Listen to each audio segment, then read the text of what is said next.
बिहार के दरभंगा एयरपोर्ट को लेकर माननीय मुख्यमंत्री श्री नीतीश कुमार ने आज टुडे मार्ग में आयोजित उच्च स्तरीय बैठक में दरभंगा एयरपोर्ट को विकसित करने से संबंधित प्रेजेंटेशन देखा, एक चीज की विस्तृत जानकारी ली और अधिकारियों को जरूरी निर्देश दिए।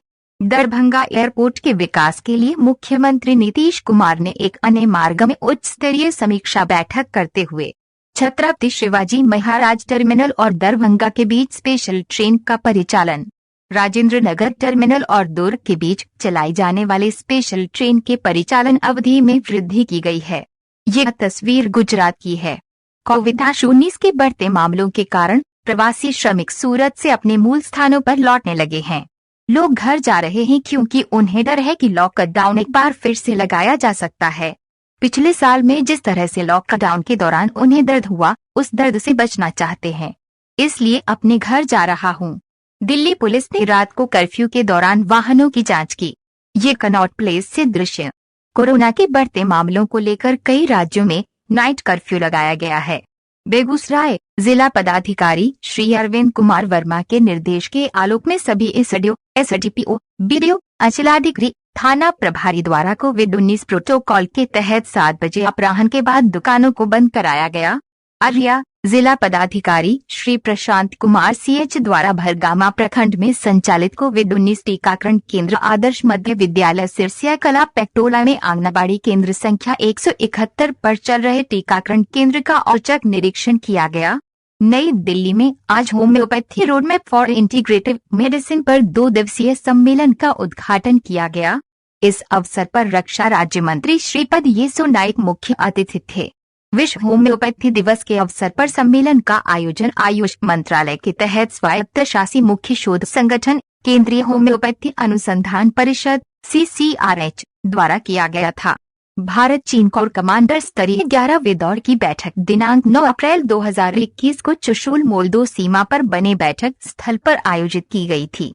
दोनों पक्षों के बीच पूर्वी लद्दाख में LAC के साथ साथ डिसएंगेजमेंट से जुड़े बाकी मुद्दों के समाधान के लिए विचारों का विस्तृत आदान प्रदान हुआ। दोनों पक्ष मौजूदा समझौतों और प्रोटोकॉल के अनुसार बकाया मुद्दों को तेजी से सुलझाने की आवश्यकता पर सहमत हुए। दोनों पक्ष इस बात पर सहमत है कि अपने नेताओं की सहमति से मार्गदर्शन लेना, अपने संवाद को जारी रखना और शेष मुद्दों के पारस्परिक रूप से स्वीकार्य समाधान की दिशा में जल्द से जल्द काम करना महत्वपूर्ण है। उन्होंने जमीन पर संयुक्त रूप से स्थिरता बनाए रखने, किसी भी नई घटना से बचने और संयुक्त रूप से सीमावर्ती क्षेत्रों में शांति बनाए रखने पर भी सहमति जताई। आज देश भर में कोविड-19 के टीके की खुराक दिए जाने की कुल संख्या 9.80 करोड़ से अधिक हो गई है।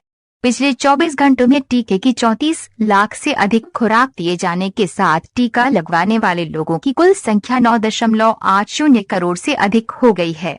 भारत में प्रतिदिन औसत उच्चतम टीके की खुराक दिया जाना जारी है। 10 राज्यों में दैनिक नए मामलों का ग्राफ ऊपर की ओर बढ़ रहा है। भारत के सक्रिय मामलों में 10 जिलों का योगदान 45.65% रहा है। वैश्विक स्तर पर दैनिक खुराकों की संख्या के संदर्भ में भारत प्रतिदिन औसत 38,93,288 टीके की खुराक दिए जाने के साथ शीर्ष पर बना हुआ। भारत में दैनिक नए मामलों का बढ़ना जारी है। पिछले 24 घंटे में 1,45,384 नए मामले दर्ज किए गए।